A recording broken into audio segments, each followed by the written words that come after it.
ভাই আমরা এই বিশেষ করে যে ক্রোয়েশিয়ায় ভিসা আবেদনের জন্য বা অনলাইন করার জন্য যে পুলিশ ক্লিয়ারেন্সটা দরকার হয়, এটা কখন লাগে বা কখন প্রয়োজন, এই সম্পর্কে যদি আপনি একটু বলতেন। ধন্যবাদ আপনাকে। আপনার মতো এরকম অসংখ্য মানুষের প্রশ্ন, ক্রোয়েশিয়া যারা যেতে চায়, মানে তাদের প্রশ্ন হচ্ছে যে তারা পুলিশ ক্লিয়ারেন্সটা কখন লাগে, আর লাগলে এটা কিভাবে লাগে, কি করা লাগে। পুলিশ ক্লিয়ারেন্সটা প্রথমত আপনাকে একদম ফার্স্ট, যেটা অনেক এজেন্সি আছে বলে যে পুলিশ ক্লিয়ারেন্স এখন লাগবে না, আবেদন করে আমরা ওয়ার্ক পারমিট আনি তারপরে লাগবে। যদি এই ধরনের কোনো এজেন্সি কথা বলে তাহলে বুঝবেন এটা আসলে একটা সম্পূর্ণ ফেক ধারণা, ভুল ধারণা।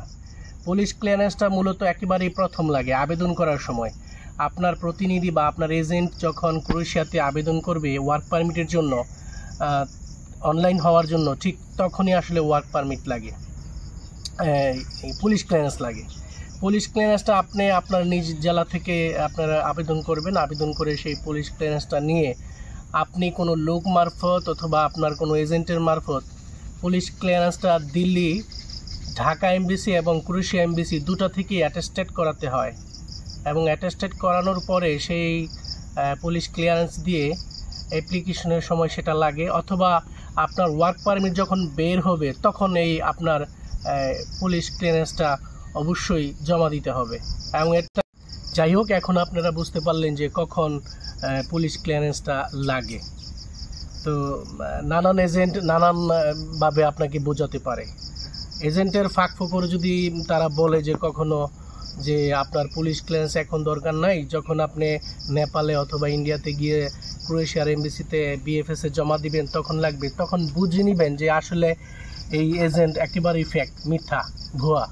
তারা আসলে কোনো কাজই করবে না, 6 মাস পরে হয়তো আপনার ডকুমেন্ট ফেরত দিয়ে দিবে।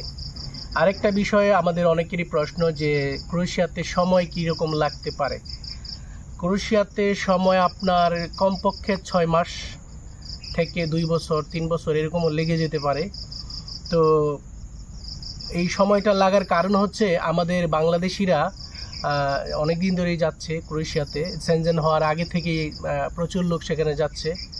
তো সেনজেন হওয়ার পর একটু বেশি ঝুঁকেছে বাংলাদেশিরা, ইন্ডিয়ানরা এবং নেপালিরা, আরও অন্যান্য দেশের মানুষ সেদিকে যায়, কারণ খুব সহজেই ইউরোপের মধ্যে এখন ক্রোয়েশিয়াতে ভিসা হচ্ছে। কিন্তু ক্রোয়েশিয়াতে আমাদের বাংলাদেশিরা মূলত এখানে যাওয়ার পরে কোম্পানিতে আর থাকে না। তারা দেখা যায় অনেক সময় কোম্পানির লোকের সাথে দেখাও করে না।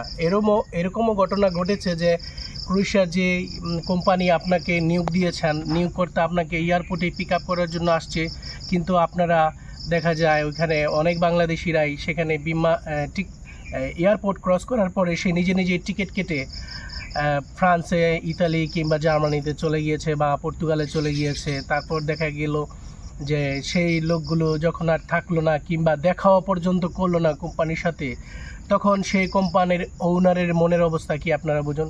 সেই লোক কি আর কখনো বাংলাদেশিদের নিতে চাইবে? কখনোই কিন্তু নিতে চাইবে না। ধরুন আপনার কথাই ধরুন, আপনি যদি কোনো দেশ থেকে লোক আনতে চান আপনার কোম্পানির জন্য, তখন আপনার কোম্পানিতে লোক আসার কথা, সেই লোকগুলো যদি আপনার কোম্পানিতে না এসে অন্যদিকে চলে যায়, তাহলে আপনি কি পরবর্তীতে সেই দেশ থেকে লোক আনবেন? নিশ্চয়ই আনবেন না। এটাই কিন্তু স্বাভাবিক। তো এরকমও দেখা গেছে যে আবেদন করেছে বাংলাদেশি এক এজেন্ট, সেখানে কিছু লোক যাওয়ার পরে, সেই লোকগুলো চলে যাওয়ার পরে সেই কোম্পানি আবার যে বাংলাদেশি থেকে আরও লোক নিবে, তখন সেই লোকগুলোর নেওয়ার যেই প্রক্রিয়াটা, সেটা ক্রোয়েশিয়ান যে এজেন্ট বা মালিক বা কোম্পানির মালিক, সেটা কিন্তু তারা ক্যান্সেল করে দেয়। তখন এইভাবে কিন্তু আরও কয়েকবার ক্যান্সেল হয়ে যায়। তো আমরা কিন্তু কথা বলতেছিলাম পুলিশ ক্লিয়ারেন্স নিয়ে। তখন পুলিশ ক্লিয়ারেন্সে কিন্তু সাধারণত মেয়াদ থাকে 6 মাস। 6 মাস যদি মেয়াদ থাকে তাহলে কিন্তু একটা অ্যাপ্লিকেশনে মোটামুটি সময় চলে যাওয়ার কথা। তো এরকমও দেখা যায় যে 3বার 4বার পুলিশ ক্লিয়ারেন্স করার পরও হয় না, 5বারের মাথায় হয়েছে, এরকমও দেখা গিয়েছে।